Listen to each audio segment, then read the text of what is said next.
Hey everyone, welcome to this explainer. Look, we all know syllabus day can feel like a total drag, right? Just a long, dry list of rules.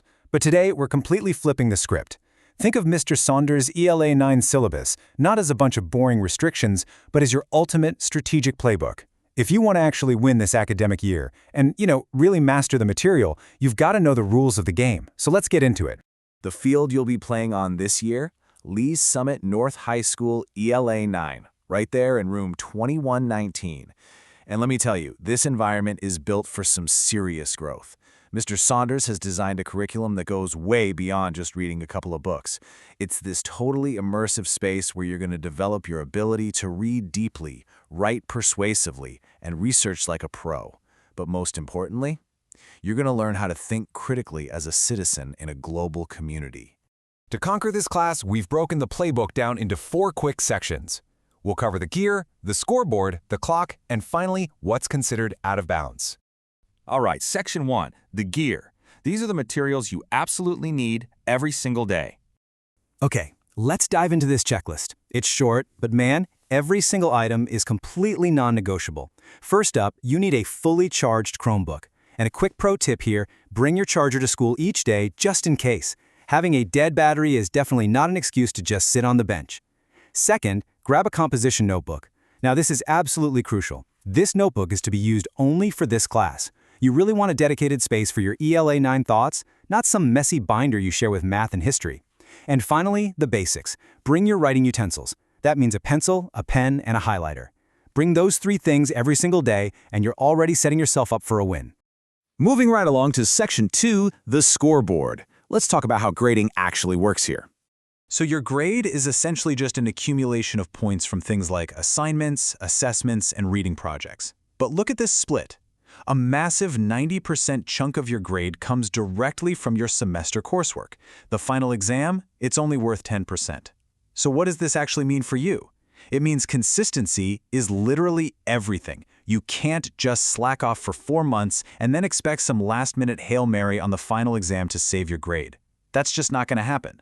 Real success in this class comes from showing up and putting in the work day after day. But you should also know how those daily points are distributed. Not everything gets a grade, and honestly, not all grades are created equal. Assessment and summative assignments, think your big essays and major tests, those are the heavy hitters. They are worth significantly more points. On the flip side, completion grades are worth less points, even though they're super important for building your skills. So you really need to bring your A game when a summative assignment rolls around. Oh, and students and parents, you should absolutely review the examples of scoring and grading Mr. Saunders has posted online so you know exactly what the expectations are. Now speaking of daily work, I have a massive tip for you regarding your journal. Mr. Saunders often checks journal work during the exact last 5 minutes of class.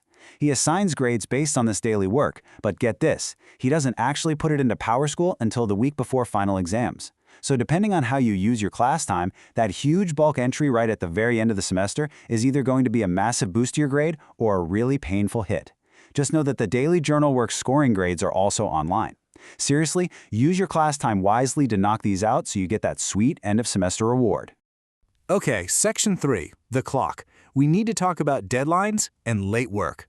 Let's walk through the actual life cycle of a Schoology assignment. Now, per district policy, you always get 1 day for each excused absence to turn in any missed work. But for standard assignments, they stay open for the entire week they're assigned, locking right at midnight on your block day. Once that clock strikes midnight, boom, the assignment is locked. If you turn it in after that, you're in the late submission window, where the absolute maximum credit you can get is a 60%. And don't drag your feet, because assignments can only be turned in up to 1 week after they close. After that 1-week grace period, no exceptions, it's a 0. Just be sure to follow the specific late work procedures posted over in Schoology. And to be crystal clear about that late work cutoff, there are no exceptions. Now, what happens if you miss a scheduled test, a quiz, or an in-class essay? Well, those can be made up during Bronco time, and Bronco time only. Also, and hear me loud and clear on this, tests and quizzes can only be taken once. Mr. Saunders does not allow retakes, period. You prepare, you execute, and you own your score. Finally, Section 4, out of bounds. This covers the strict ban on electronics.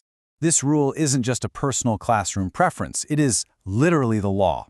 Due to Missouri state law, Senate Bill 68, the use or display of any personal electronic devices, yes, including cell phones, is now strictly prohibited during the school day. This is a state mandate. If you violate this, you aren't just breaking a teacher's rule, you're dealing with legally backed disciplinary consequences.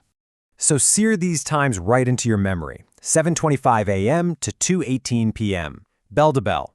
During those exact hours, your cell phones, earbuds, and even those distracting smartwatches have to be stored away, preferably zipped up deep in your backpack, and completely turned off. Out of sight, out of mind, right?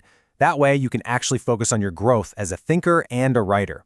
Anyone who doesn't adhere to this state law will face disciplinary consequences per the school board policy. So, there you have it. We've covered your gear, the scoreboard, the clock, and what's out of bounds. The rules of ELA 9 are set in stone, but how you actually execute the plays, that's entirely up to you. You've got the playbook in your hands now. The only question left is, are you going to just sit on the sidelines, or are you ready to take the field and completely dominate this academic year?